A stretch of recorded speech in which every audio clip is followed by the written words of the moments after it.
Spoken ইংলিশের পঞ্চম ক্লাসে আপনাদের সবাইকে স্বাগত। গত ভিডিওতে আমরা শিখেছিলাম আমরা কি করে প্রশ্নবোধক করতে পারবো, নর্মাল প্রশ্নবোধক, এবং আমি কথা দিয়েছিলাম যে আজকের ভিডিওতে শেখাবো আমরা কি করে WH দিয়ে প্রশ্নবোধক করতে পারি, মানে who, which, when, what, where, how, এগুলো দিয়ে আমরা প্রশ্নবোধক করতে পারি। তো সবার আগে আমরা যারা আগের ভিডিওটা দেখোনি তারা কিন্তু এই ভিডিওটা কিচ্ছু বুঝতে পারবে না, তাই রিকোয়েস্ট করছি আজ স্পোকেন ইংলিশের 5th ভিডিওটা দেখার আগে 4th ভিডিওটা আগে গিয়ে তোমরা দেখে এসো প্লেলিস্টে গিয়ে, ওটার সঙ্গে তুমি বোঝো। আরও পেজটা তুমি একদম 1 নম্বর থেকে পরপর যদি আসো তাহলে আরও তোমার কিন্তু ব্যাপারটা এফেক্টিভ হবে বা কানেক্ট করতে সুবিধা হবে। এটা সিরিজ করছি আমরা ভিডিও। তো আজকের ভিডিওতে আমরা শিখবো যে WH মানে প্রশ্নবোধক WH দিয়ে আমরা কী করে করতে পারি। তো সবার আগে চলো WH এর মানেগুলো আমরা জেনে নিই, কোনটার কী মানে। হু মানে কি? হু মানে হচ্ছে হলো কে। হোয়াট মানে কি? হোয়াট মানে হচ্ছে হলো কি। ওয়েন মানে কি? ওয়েন মানে হচ্ছে হলো কখন। ওয়্যার মানে কি হচ্ছে হলো কোথায়, মানে কোনো স্থান, কোথায়। হুইচ মানে কি? হুইচ মানে হচ্ছে কোন, মানে কোনো বস্তু বিষয়ক হুইচ। তারপরে কি? হোয়াই মানে কি? কেন। আর লাস্টে হচ্ছে হাউ মানে কি? কত, কেমন এবং কিভাবে। এই প্রশ্নগুলো যখন আমাদের কোনো বাক্যের মধ্যে থাকবে তখন আমরা সেই বাক্যের কনস্ট্রাকশনটা কী করে করব, স্ট্রাকচারটা কীভাবে করব সেটা জানবো। ওকে, এবং যারা আগের ভিডিওটা দেখেছো মানে প্রশ্নবোধকের বেসিক রুলটা দেখেছো তাদের কাছে কিন্তু ধরতে এটা খুব ইজি হবে। যারা আগের ভিডিওটা দেখোনি তাই কিন্তু বলছি ভিডিওটা এক্ষুনি স্কিপ করে আগের ভিডিওটা দেখে এসো, গিয়ে তারপর এটা দেখো। ওকে, আগের ভিডিওতে আমরা শিখেছিলাম কি?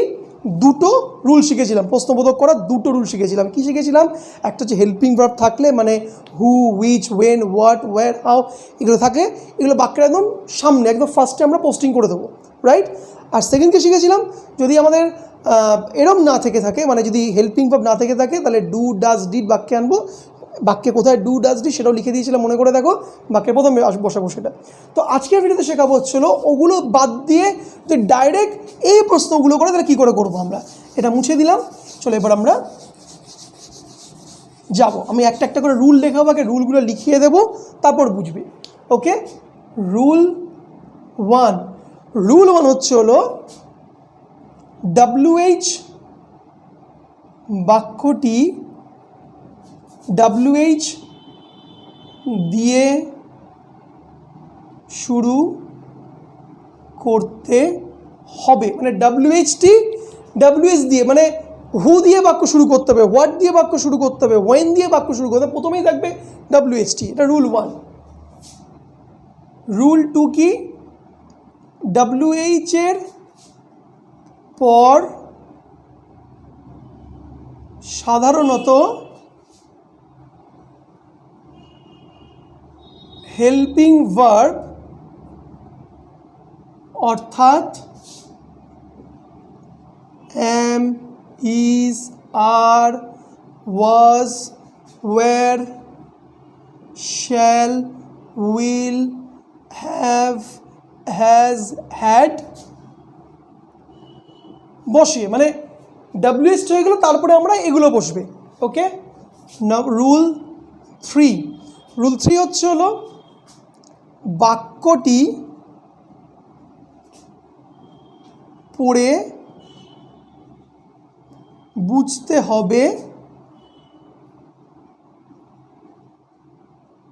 কোন টেন্স এবং সেই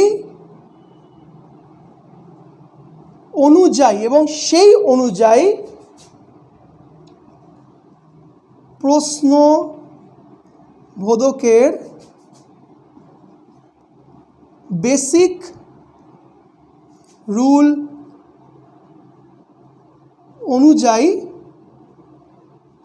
বাক্যটি গঠন করতে হবে। This is very much important, this is very important. আমরা যে বাক্যটিকে প্রশ্নবোধক করছি সেই বাক্যটি দেখতে পারি কোন টেন্স থেকে আছে, রাইট। যেই টেন্স থেকে আছে সেই টেন্স অনুযায়ী কীভাবে বেসিক নিয়মে প্রশ্নবোধক করতে। বেসিক নিয়মটা গত ভিডিও শিখিয়েছিলাম, ওই বেসিক নিয়ম অনুযায়ী আমরা কীভাবে প্রশ্নবোধক করব। সেইভাবে আমাদের সবার আগে প্রশ্নবোধক করতে হবে। করার পর তারপর আমরা প্রথমে যে ডাব্লিউএইচ বসে ডাব্লিউএইচটা বসিয়ে দিলাম, বেশ হয়ে গেল। এই মূলত তিনটে জিনিস যদি মাথায় রাখা যায়, হ্যাঁ অবশ্যই লাস্টে কোশ্চেন মার্ক দিতে হবে, এটা লিখলাম না তা করে, এই তিনটে জিনিস মাথায় রেখে আমাদের প্রশ্নবোধক করতে লাগে। এবার একটা শর্ট জমিনে প্র্যাকটিক্যাল এবার করি, আমরা প্র্যাকটিক্যাল করবো। একটা উদাহরণ দিই,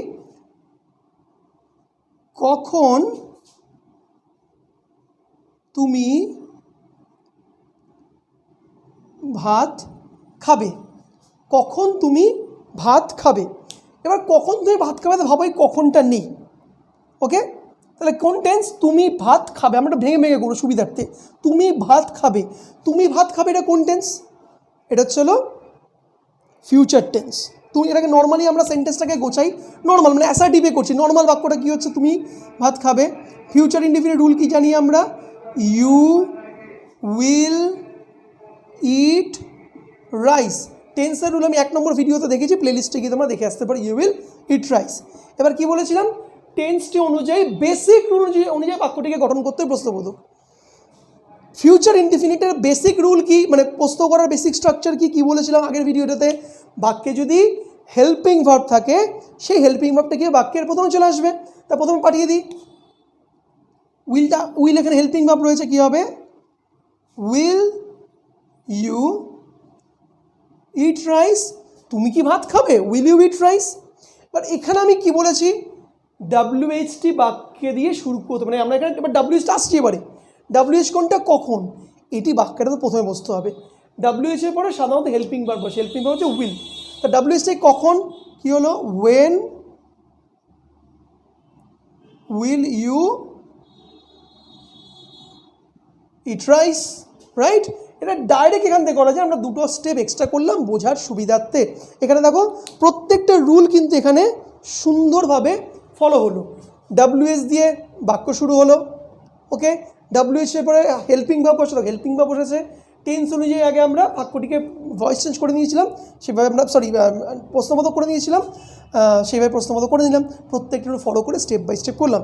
প্রথমে ভেঙে ভেঙে করবো, করতে করতে করতে একটু ইউজ টু হয়ে যাবো, তারপরে তোমরা কিন্তু সেটাকে ডাইরেক্ট করতে পারবে, রাইট?